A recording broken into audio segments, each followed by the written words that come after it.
Ayyaanatti ashamaa akkam jirtu hordoftoonni fi jaallatamtoonni OoroTube. Yaada tokko isiniif qabadhee dhiyaadheen ture. Kunis haala kanaan itti fufa jechuudha. Ani kan isiniif qabadhee OoroTube maal akka inni ta'e, maal akka inni hojjetuu fi maal akka inni maxxansu isin beeksisuufidha.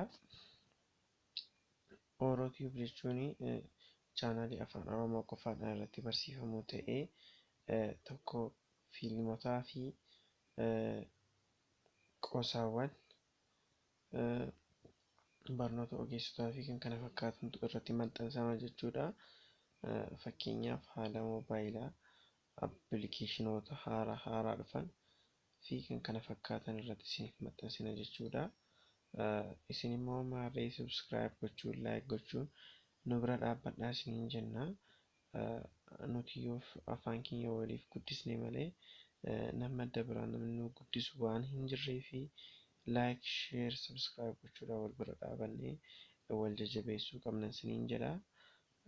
Kana malee immoo wantoota haaraa argamanii fi appilikeeshinoota tokko tokko isin biraan ni geenya jechuudha.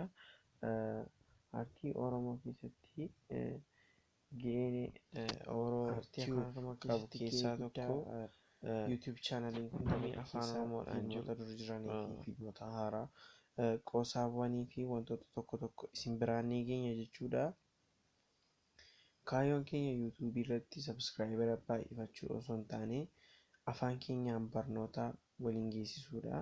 Lammaffaan immoo afaan keenya afaan teekinooloojii gochuudha waan ta'eef anis afaan kiyyaan qabadhee anis afaanii akka nama tokkotti afaan mataa kiyyaa waan hin qabuu fi afaan kiyya qabadhee isiniif dhiyaadheen jira jechuudha.